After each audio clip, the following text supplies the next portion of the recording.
أن الحمد لله نحمده ونستعينه ونستغفره ونعوذ بالله من شرور أنفسنا وأشهد أن لا إله إلا الله وحده لا شريك له وأشهد أن محمدا عبده ورسوله صلوات الله وسلامه عليه أما بعد. يقول الإمام الذهبي رحمه الله تعالى: الكبيرة الثانية عشرة الزنا وبعده أكبر إثم من بعض. Al-Imam al-Thahabi, may Allah Azza wa Jal have mercy upon him and upon his Shaykh al-Islam Ibn Taymiyyah and his brothers Al-Imam Abdullah Ibn Abdul Hadi and Imam al-Muzzi وغيرهم وعلينا كذلك. He said the next kabira is the kabira of az-zina, and some zina is greater than other forms of zina. So the zina has darajat and anwa', and from the categories or different types of zina is the zina of al-mut'ah, the mut'ah that the Prophet ﷺ said about it: Ya ayyuhan nas inni qad kuntu adhantu lakum fi istimna' min an-nisa wa inna Allah ta'ala qad harrama dhalika ila yawm al-qiyamah. O you people, I allowed you at one time to practice al-mut'ah with the women, but verily Allah has made that haram until yawm al-qiyamah. So there was a time when al-mut'ah marriage was permissible, and then He made it haram in the year that they conquered the Yahud of Khaybar. And some of the companions narrated that it was in the year of Fath Mecca. And from the narrators of this hadith is Ali ibn Abi Talib radiyallahu anhu. So any revert Muslim or any Muslim who comes into the deen, do not be fooled by the authentic statement that Abdullah ibn Abbas radiyallahu anhu was of the opinion that mut'ah was permissible. That is authentic. But what's also authentic is that when he found out that it was made haram and the companions told him about it, he left it and he dropped it. So I find it strange, ikhwani fillahi, that Allah subhanahu wa ta'ala has mentioned concerning his companions of Rasulullah sallallahu alaihi wasallam, أولئك هم الصادقون. Allah described them as being the truthful ones. أولئك هم المفلحون. Allah said about them, رضي الله عنهم ورضوا عنه. Allah is pleased with them and they're pleased with Allah. هو الذي بعث في الأميين رسولا منهم يتلو عليهم آياته ويزكيهم ويعلمهم الكتاب والحكمة. He, Allah, is the one who sent to the unlettered people a Nabi from their own selves, sallallahu alaihi wasallam. He purified them, He taught them the book, and He taught them the hikmah. So Allah has established in the Quran that the tazkiyah has come to the companions, and they were the ulama of the Quran and the ulama of the sunnah.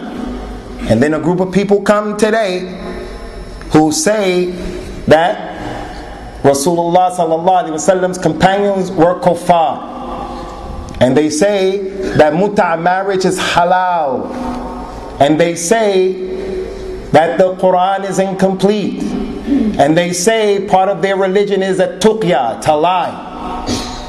So they are liars, they have no adala, they have no diyana, and they make zina, and they have children of zina because they practice mut'ah marriage. So Allah Azza wa Jalla has established in the Quran that mut'ah marriage was acceptable at one time, but it has been abrogated until Yawm al-Qiyamah. And from the zina that people from Ahl Sunnah fall into is the zina of the man who divorces his wife 3 times, and some people 10 times, some people 20, some people 100. Some people say to their wives, "You're divorced 1,000,000 times." And they remain living with the wife. All of the children that come after that third divorce is zina. At-talaqu marratayn فَإِمْسَاكٌ بِمَعْرُوفٍ أَوْ تَصْرِيحٌ بِإِحْسَانٍ. O you men, you are allowed to divorce your wives 2 times. After divorcing her the second time, either retain them in kindness with what is reasonable, or let them go with honor. And then Allah Ta'ala mentioned after that some ayahs later on in the surah. فَإِن طَلَّقَهَا فَلَا تَحِلُّ لَهُم مِّن بَعْدِ حَتَّى تَنكِحَ زَوْجًا غَيْرَهُ فَإِن طَلَّقَهَا فَلَا جُنَاحَ عَلَيْهِمَا أَن يَتَرَاجَعَا إِن ظَنَّا أَن يُقِيمَا حُدُودَ اللَّهِ. So if the man divorces his wife the 3rd time, she is not halal for him until she marries a new man. And if that new man divorces her, and the sunnah said has relations with her, and then he divorces her, then it's no problem for the first husband to remarry her again if the man and the woman thought that they can keep the limits that have been ordained by Allah. Anyone who is sitting in our masjid, anyone who you know, divorced his wife more than 3 times out of embarrassment, he didn't take witnesses, and the wife is still with him, that is zina. And those kids that come after that 3rd divorce are abna'u zina. From the zina that people fall into is the zina of the nikah of a tahleel and the nikah of a shigar. The man divorces his wife 3 times and he has some level of taqwa. He knows she has to get married to someone else. So he does what the Prophet calls sallallahu alaihi wasallam a tays and musta'ab. He borrows a bull, he borrows a stud, and he says, come, I divorced my wife the 3rd time, you marry her and make her halal for me, and then I'll marry after you divorce her. He says sallallahu alaihi wasallam, la'an Allah al-muhallil wal-muhallal lahu. Allah has cursed the stud and the one who asked him to do it. Zina. From the zina that the people fall into is the nikah of al-shigar. A man wants to marry another man's daughter or sister, and he has a daughter or a sister. So he says, I marry you to my daughter with no dowry. You marry me to your daughter with no dowry. That's zina. It's not permissible, and that nikah is batil. So a zina, ikhwani, it has levels. From what we just mentioned, all of that is from the kaba'ir, and people have fallen into it. But even greater than that is the zina of as-sihaq wal-liwat, the zina of homosexuality, and the zina of lesbianism. The Prophet sallallahu alaihi wasallam said, "Uqtulu wal-fa'il wal-maf'ul bihi." Kill the one who does it and the one who is being done to. Uqtulu al-a'la wal-asfal. Kill the one who was on top and the one who was on the bottom, whether it's a man or a woman. And this is going to come inshallah in Kitab al-Kaba'ir, al-liwat, homosexuality, and how the companions looked at it, and how they used to punish them, and the severity and the seriousness of it. It's from the worst types of zina. And from the worst types of zina is the zina of having relations with animals. He says sallallahu alayhi wa sallam, "Man wajadtumuhu waqa ala bahimatin faqtuluhu waqtulu al-bahima." قيل لعبد الله بن عباس يا عبد الله بن عباس ما شأن البهيمة يعني ما ذنب البهيمة حتى تقتل قال رضي الله عنه لم أسمع من النبي صلى الله عليه وسلم في ذلك الشيء ولكني أعتقد أنه ما أراد أن ينتفع منه. He says sallallahu alayhi wa sallam on the authority of Abdullah ibn Abbas, if you find someone having relationships with an animal, kill the one who was doing it and kill the animal. They asked Abdullah ibn Abbas, what's the fault of the animal? What did the animal do? He said, I didn't hear Rasulullah say anything about why the animal is killed. But I believe the reason why he said it is he didn't want that animal to be benefited from. You can't eat his meat, you can't sell him, can't do anything with that animal. Once someone did something with the animal does not deserve the right to walk on the face of the earth. I saw with my own eyes a program of a non-Muslim bragging about him being married to a donkey. and he kissed the donkey, and he bragged about the other things that he does with the donkey. And here comes the Muslim man or woman embarrassed about the opinions of those people, the azwaj of the himar and kilab. Our women become embarrassed about wearing hijab from the opinions of those people. Zina. So with zina, ikhwan, it has anwa, darajat. From the worst type of zina is the zina that a man makes with his relative. The zina that a man makes with his relative. He does molestation to his stepdaughter. He molests his own daughter. He has relations with his brother's wife. Abdullah ibn Abbas and Abu Hurairah radiyallahu anhu, he said that the Prophet said sallallahu alayhi wa sallam, لِيَنْ يَزْنِيَ الرَّجُلُ بِعَشْرَةِ نِسْوَةٍ أَيْسَرُ عَلَيْهِ مِنْ أَنْ يَزْنِي بِامْرَأَةِ جَارِهِ. For a man to commit fornication with 10 women is better, lighter for him, less in degree, than for him to commit fornication with a woman of his neighbor. She's not even related to him, but because of the qurb, that's the neighbor, the jar and the jara. What about the qariba, the aqarib, the people who are close to him in his blood, his daughter, his wife's daughter? So from the qiyas al-awla, if it is 10 women for the neighbor, then what do you think is the situation for the person who has zina with a relative? And that's going to come. How the Prophet ﷺ sent a companion to kill the man who married his father's wife. So a zina, ikhwan, has levels. The one who was married and he commits zina, he is stoned to death. The one who was not married, and he commits zina, he is flogged 100 times, and he is put out and expelled from the city for a year. That comes from the sunnah. So those people come today and they say, we are the Qur'aniyun. We don't believe in a rajam. We don't believe in stoning, because that's not in the Qur'an. Wallahi, they're liars, because the ayat of stoning was in the book of Allah, and Allah took it out. He abrogated it. There are different ways that the Quran and the Sunnah abrogate. Sometimes the ayat remains, but the hukum is not there. Sometimes the ayat is gone and the hukum remains, the ruling, like in the case of stoning. Rasulullah sallallahu alaihi wasallam stoned 6 people. 6 people doing his time. So the Muslim says it's not in the Quran.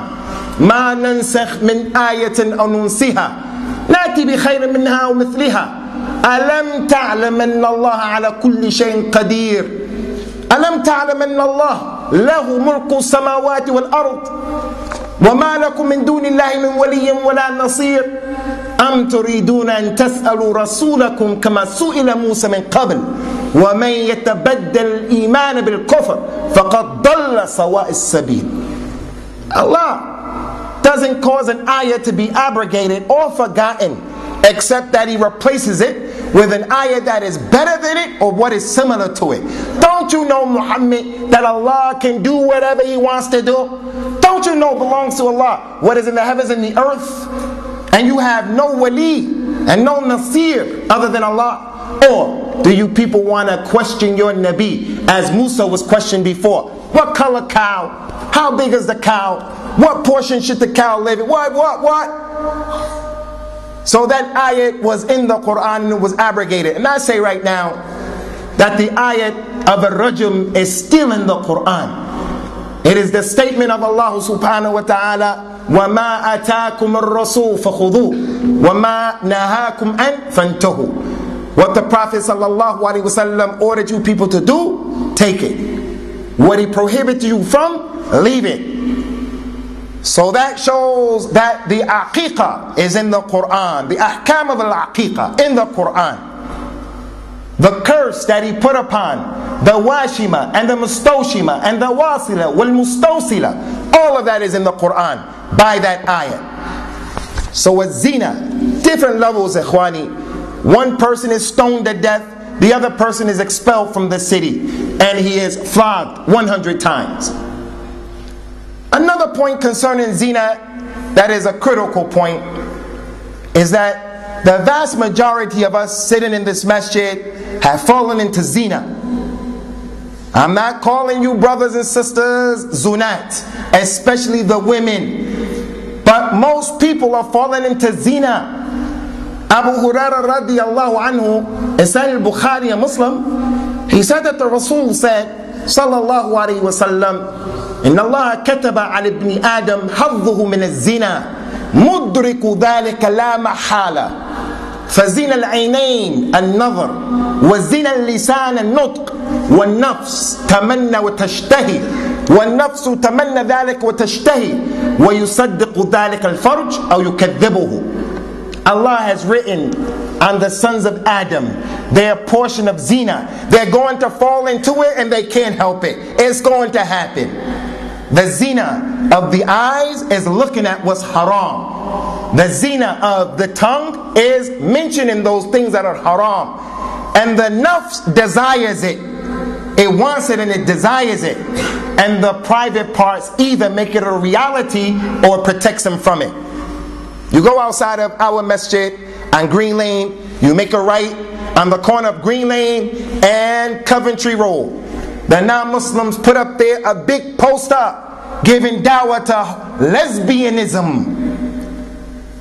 Only a few meters away from our masjid. And I have to say this, I was in Luton recently, and the brothers from Hizb Tahrir, who I don't agree with their understanding of Islam and their way of establishing the Khilafah, but al-haq yuqal, in Luton, those brothers from Hizb Tahrir, they go around late at night, they get a ladder, they get up on top of the billboards, and they paint the naked ladies all black until all you see is her eyes, and it's like she has a jilbab on.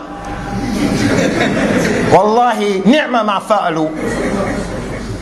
When you see like the picture of the lady laying down on the water, when I first came upon it, I thought it was an advert for a woman in jilbab, black jilbab, niqab, everything. Then I realized that's that famous poster of the lady laying on the water with the rocks on her back.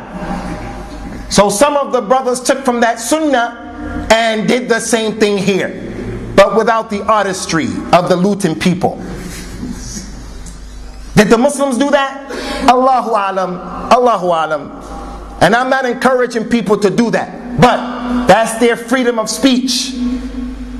Muslims, we should make a point about issues like this. Those kuffar should hear our opinion about issues like this.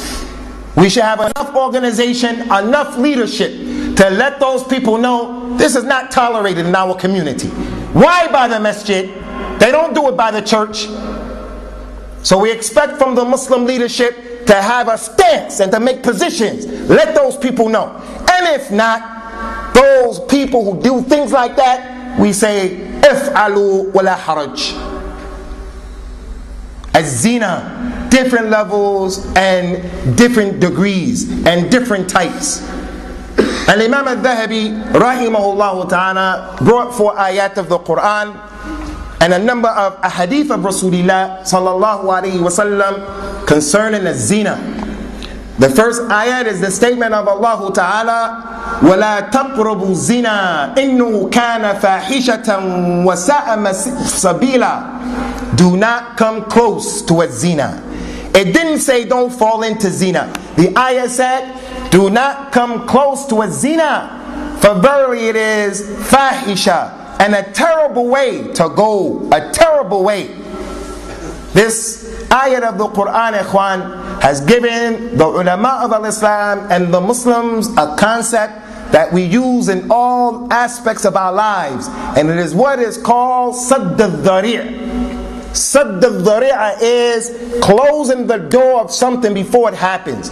The best way to cure a sickness is preventing it. Al-wiqaya is the best ilaj for anything. You don't want to get cancer, don't smoke cigarettes. You don't want to become a drunk, don't drink khamr. You want to have religious children, don't let them watch TV unsupervised. Close the door. That's what this ayat is saying. وَلَا تَقْرَبُوا الزِّنَا. It didn't say don't fall into it, don't come close to it. So Allah subhanahu wa ta'ala has legislated a number of ways to prevent people from coming close to a zina. Like the statement of the Quran, قُلِ الْمُؤْمِنِينَ يَغَضُّوا مِنْ أَبْصَارِهِمْ وَيَحْفَظُوا فَرُوجَهُمْ ذَلِكَ أَزْكَى لَهُمْ إِنَّ اللَّهَ خَبِيرٌ بِمَا يَصْنَعُونَ وَقُلِ الْمُؤْمِنَاتِ يَغْضُضْنَ مِنْ أَبْصَارِهِنَّ وَيَحْفَظْنَ فُرُوجَهُنَّ وَلَا يُبْدِينَ زِينَتَهُنَّ إِلَّا مَا ظَهَرَ مِنْهَا. Tell the believing men, lower your gazes. Lower your gazes and protect your privates. That is better for you. And Allah is well aware of what you do. And tell the believing women, lower your gazes and protect your privates. And do not expose your zina, your beauty, except what must ordinarily appear. Her face and her hands, to the majority of the scholars. Some of them say, just one eye. So, that's one of the ways that Allah has legislated. Don't come close to a zina. How do we not come close to zina? إِيَّاكُمْ وَالدُّخُولَ عَلَى النِّسَى. Beware of entering in upon the women and freely mixing with them, as it is a part of our culture. Beware, إِيَّاكُمْ وَالدُّخُولَ عَلَى النِّسَى. If you don't sit there together, the brother-in-law will not fall in love with the sister-in-law. From the ways, he says, sallallahu alaihi wasallam, لا يخلو رجل بامرأة إلا كان الشيطان ثالثهما. A man is never alone with a woman except that a shaitan is the third of them. Don't be alone with the woman. Anas ibn Malik said, radiyallahu an, نهى النبي صلى الله عليه وسلم أن تكلم النساء إلا بإذن أزواجهن. Rasulullah sallallahu alaihi wasallam prohibited us from talking to women except with the permission of their husbands. No man has the right to talk to another man's wife except with his knowledge and permission. To talk with his daughter except with his knowledge or his permission. His sister except with his knowledge or permission. Except what is necessary. She's the one who's going to serve you at the library. You have to talk to her. But we're talking about just sitting down having conversations about marriage and what you like and what you don't like. What colors do you like? What's your favorite food? What's your favorite ice cream? That's haram. No one can marry a girl except that her wali knows about it. So all of those are ways in which Al-Islam said, don't come close to a zina. And there are so many. The next ayat that Imam al-Thahabi brings is the statement of Allah Ta'ala showing and proving az-zina is a kabira from the kaba'ir. وَالَّذِينَ لَا يَدْعُونَ مَعَ اللَّهِ إِلَهًا آخَرَ وَلَا يَقْتُلُونَ النَّفْسَ الَّتِي حَرَّمَ اللَّهُ إِلَّا بِالْحَقِّ وَلَا يَزْنُونَ وَمَنْ يَفْعَلْ ذَلِكَ يَلْقَى أَثَامًا. And those people who do not make shirk with Allah, and they do not kill people who do not deserve to be killed, and they do not make zina. Anyone who does that, they will receive their punishment. They will get their ithm for what they did. So that proves that zina is a major sin, because Allah Azza wa Jal has mentioned that zina along with a shirk, murder, and then zina. And that's the order that the majority of the scholars say the biggest of the kaba'ir are in that order. Shirk, and then murder, and then the greatest kabira after murder is zina. And zina is different levels and different degrees. The man came and asked him, sallallahu alaihi wasallam, Ya Rasulullah, ayul kabira akbar wa a'zam inda Allah? Qala sallallahu alaihi wasallam, an taj'al lillahi niddan wa huwa khalaqaka. Qala thumma ay? Qala an taqtul waladik خشية أن يطعم معك. قال ثم أي؟ قال أن تزاني حليل جارك. Ya Rasulullah, what's the worst kabira from the kaba'ir? That you make with Allah another partner, and Allah created you. And then after that, that you kill your child out of fear that the child will eat with you and share your food, thinking that you're going to be poor. So from zina comes the baby. When the unwanted child comes, there's an abortion. He fell into murder and zina. to make shirk with Allah, to kill your child or anyone else. Number 3, which one, Ya Rasulullah? That you commit zina with your neighbor's wife. All from the kaba'ir. He brought the 3rd hadith or ayat, or the 4th ayat, the statement of Allah Ta'ala, الزانية والزاني فاجلدوا كل واحد منهما 100 جلدة ولا تأخذكم بهما رأفة في الدين الله. The fornicating woman and the fornicating man, flogged both of them 100 times for what they did. Flog both of them 100 times. And do not allow any mercy to cause you to refrain from flogging them in the religion of Allah. Stand up for the truth and establish the religion. Flog them. There's a very important point that we have to mention at this particular juncture, and we want every Muslim sister to open up her ears and to open up her eyes and her intellect and pay attention to this latifa from the Quran, the hikmah of the book of Allah, according to what the ulama of Islam understood. If you look at the Quran, brothers and sisters, and gathered many of the ayat, the majority of the ayat that mention men and women, whether they're believers or non-believers, Allah almost always in the Quran mentions the men and He mentions the women over and over. إن المؤمنين والمؤمنات إن المسلمين والمسلمات الرجال للرجال نصيب مما ترك الوالدان والأقربون وللنساء نصيب مما ترك الوالدان والأقربون للرجال نصيب مما اكتسبوا وللنساء نصيب مما اكتسبنا.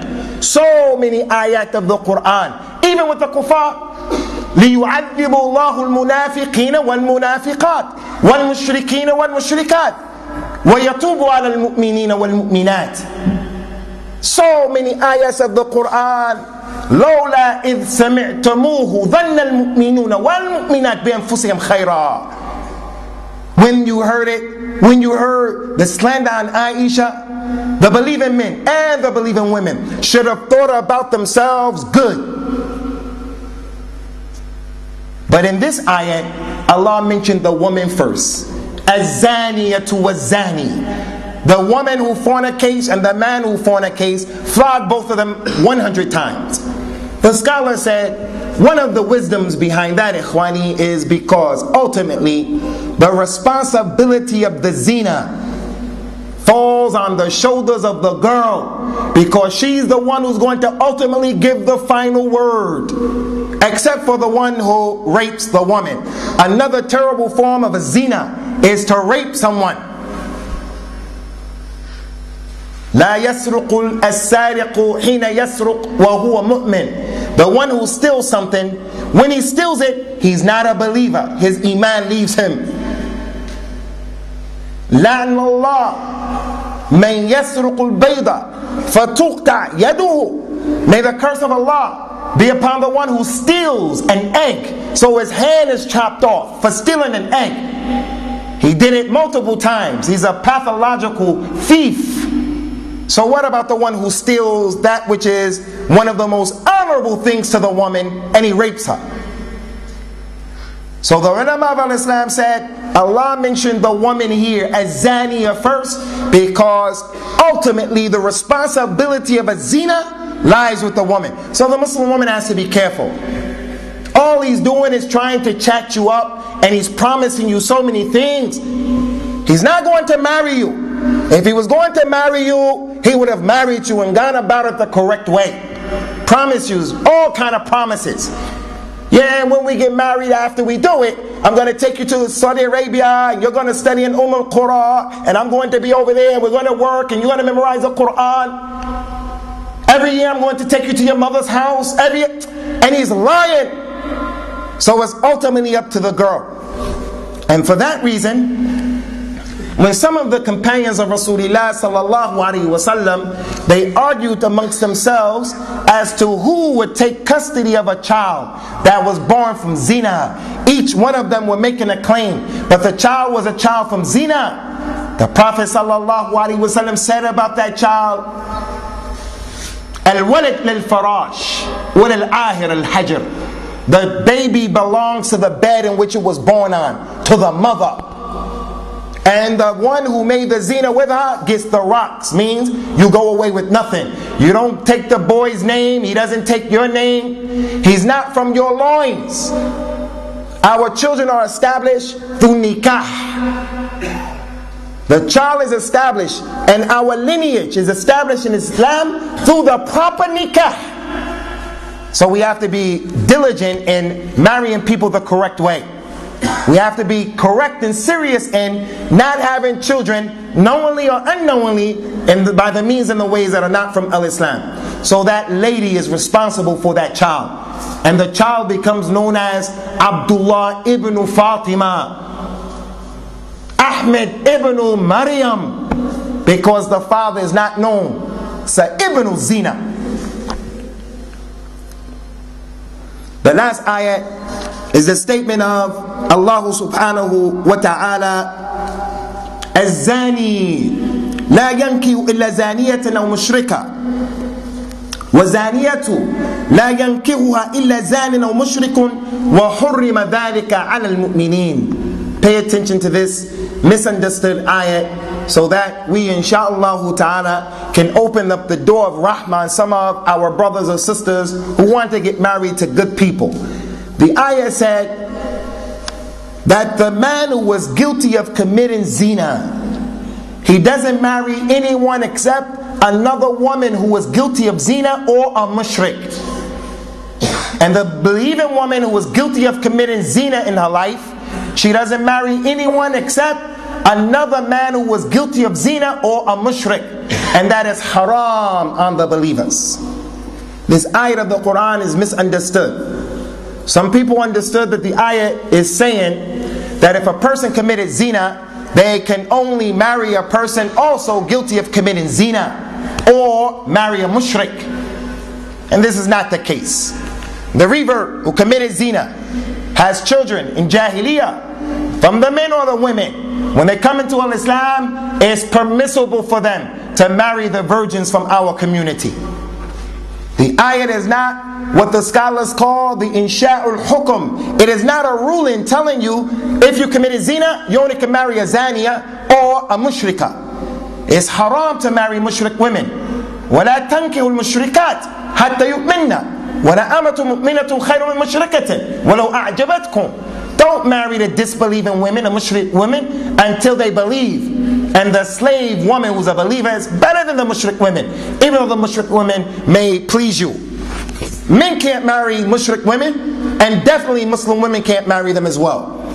So the ayat is saying, if a man wants to get married, or a woman wants to get married, it is not permissible to marry someone who is committing zina right now, or someone who was a zani or a zaniya and they didn't make tawbah from the zina that they committed.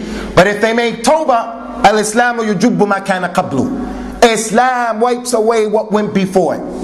This ayat, as the scholars of the tafsir of the Quran say, there's a science in the Quran called Asbabun Nuzul, the reason why the ayats were revealed. The scholars of Islam wrote books like that. Al-Imam al-Waqidi, al-Shaykh Muqbil wrote one with only what is authentic. When a person knows why the ayat was revealed, he'll understand correctly the meaning of the ayat. So the Quran was revealed upon the companions. So how is it possible someone's going to come today and say that the companions were kuffar? Ala kulli hal, there was a companion by the name of Marthad ibn Abi Marthad al-Ghanawi radiyallahu anhu. His job was, he used to leave al-Medina and go to Mecca and bring back the captives, to bring them back to Medina to Rasulullah sallallahu alaihi wasallam, because that's money. Bring back the captives. So we have to sneak inside of Mecca and get the slaves and the people he was going to bring back, and then get back to al-Medina. On one of his trips, he was in Medina, and he was spotted by a woman by the name of Anaq, mushrik woman from Mecca. It was his girlfriend in Jahiliyyah that he used to have illicit relationships with. When she noticed him after not seeing him for a long time because he made hijrah, she said, Marthad, marhaban bik, ta'al, wa bit indi. Come, ya Marthad, come and sleep with me tonight. Stay in my home tonight. Marthad said, radiyallahu anhu, inna Rasulullah sallallahu alayhi wa sallam qad harrama dhalika. Rasulullah made that haram. Naha Rasulullah sallallahu alayhi wa sallam an mahr al-baghi. Rasulullah made it haram, the price that you get, the money that you get from prostitution. Don't give it in sadaqah. Don't use it for anything. It's not permissible. Allah's Rasul made it haram. The lady got mad. So she called the people of Mecca and said, here is Marthad. He's here to take the slaves. Get him. The scorn of a woman. So they went chasing after Marthad. He ran into the mountains of Mecca. He said, radiyallahu anhu, I hid between some rocks in a little crevice. The 8 of them came, and when they didn't find me, they decided to urinate all together, and they urinated on me. And he was patient, fi sabilillah. He was patient for Allah and His Messenger. He had a job. He has to get back to Mecca, to Medina. He went back to Medina, told Rasulullah sallallahu alaihi wasallam the story. Rasulullah remained silent. He didn't know what was the ruling. Ya Rasulullah, I saw Anaq. This is what happened. She was my girlfriend in Jahiliyyah. I want to marry her. Can I marry her? He was quiet. And then Allah Azza wa Jal, after some time, revealed this particular ayat. The one who is a fornicator only marries another woman who's a fornicator, who doesn't see that as being haram or being a big issue, or marries a mushrik because they don't see it as being big. And the lady who's a fornicator will only marry another man who's guilty of it because he doesn't see it as she doesn't see it as being big. Or she marries a mushrik because they don't see it as being haram. وَحُرِّمَ ذَلِكَ عَلَى الْمُؤْمِنِينَ. So it is not permissible for a believing man to marry a woman who's a zaniya. That's the reason why this particular ayat of the Quran was revealed. So those are the ayat that Al-Imam Al-Thahabi brought in this particular chapter. Concerning the issue of marrying the woman who is guilty of committing zina, or the woman marrying a man who was guilty of committing zina, this is permissible if they made tawbah. This is permissible. Al-Islam, at tawbah, wipes away what went before it. In addition to that, Allah Ta'ala has mentioned to the men in the Quran and the women in so many ayat, and a number of ayat, about the permissibility of marrying women, like the statement of Allah in the Quran, فَانْكِحُوهُنَّ بِإِذْنِ أَهْلِهِنَّ وَآتُوهُنَّ أَجُورَهُنَّ مُحْسَنَاتِ غَيْرُ مُسَافِحَاتِ وَلَا مُتَّخِذَاتِ أَخْدَانِ. You men, if you want to marry the women, marry them after you've gotten the permission from their fathers, from their awliya, and pay them their dowries. And marry the women who are chas, muhsanat, ghayru musafihat, not the ones who make zina, wala muttakhidat akhdan, and not the women who have boyfriends. That's what he said to the men, and he described the women who we marry. He said to the men, or to the women, about marrying men who are like that in Surah Al-Ma'idah, وَالْمُحْسَنَاتُ مِنَ الْمُؤْمِنَاتِ والمحسنات من الذين أوتوا الكتاب من قبلكم إذا آتيتموهن أجورهن محسنين غير مسافهين ولا متخذي أخدان. And permissible for you men to marry are the virtuous, righteous, believing women, and the virtuous, righteous women from Ahlul Kitab who were given the book before you. Marry them and give them their dowries. And you men, be upright, don't commit zina, and don't have girlfriends. So we can marry women from Ahlul Kitab, but if the lady is a zaniya, practicing zina now, it's haram. If the Ahlul Kitab lady is having other relationships, haram. حُرِّمَ ذَلِكَ عَلَى الْمُؤْمِنِينَ. It's not permissible. As it relates to the ahadith of Rasulullah sallallahu alayhi wasallam.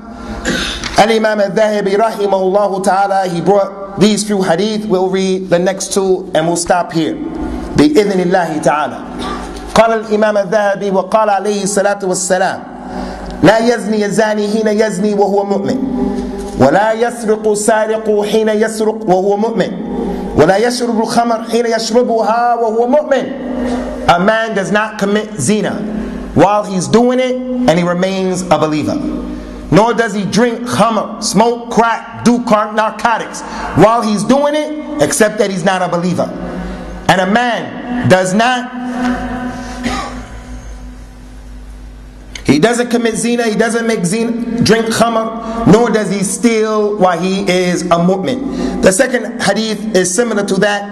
إذا زنى العبد خرج منه الإيمان فكان كالظلة فإذا انقلع منها رجع إليه الإيمان. If a slave commits zina, Iman comes off of him and out of him. And if he goes back, when he leaves the zina, that's when his Iman comes back to him. من زنى أو شرب الخمر نزع الله منه الإيمان كما يخلو الإنسان القميص من رأسه. This is not an authentic hadith. Whoever makes zina or drinks khamr, Allah Ta'ala takes away from him the iman the way he takes off of the thobe from himself. These three ahadith of Rasulullah sallallahu alaihi wasallam are ahadith that are misunderstood by the Khawarij and the people who make takfir. The people want to make takfir of people. They love making takfir of the Muslims. The hadith said the person, when he commits zina, he's not a mu'min. When he drinks khamr, he's not a mu'min. When he steals, he's not a mu'min. So they must be kuffar. That's the position of the Mu'tazila. That's the position of the Khawarij. But the position, ikhwani, of Ahl Sunnah, Ahl Hadith, is that anyone who commits any of these sins, while he's doing it, he's not a mu'min kamilul iman. His iman is not complete. And iman goes up when you obey Allah, and your iman goes down when you disobey Allah.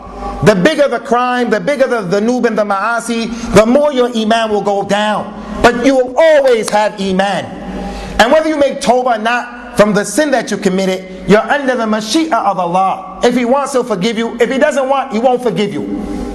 You don't go outside of the religion of Al-Islam. The Prophet sallallahu alaihi wasallam, as we mentioned, the lady Al-Ghamidiyah radiyallahu anha committed zina and was stoned to death.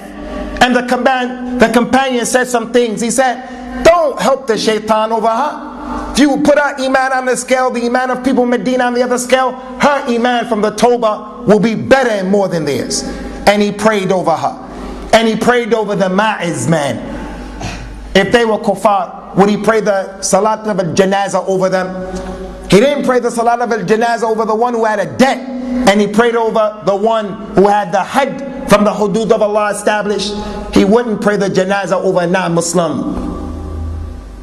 So those ahadith are talking about the completion of a person's iman. We're going to stop here, inshaAllah ta'ala, because it's a relatively long bab. And we ask Allah Ta'ala to protect our eyes, our tongues, our hearts, our mind, our children, our women, ourselves from az-zina in all of its shapes, form, fashions. And we ask Allah Ta'ala to take us out of the environment that is not conducive to a man or a woman having al-izza and sharaf. Prevents a woman from being aziza and sharifa. And that al-hayat. She can't have hayat, because in order to survive, she has to be aggressive and she has to live despite herself.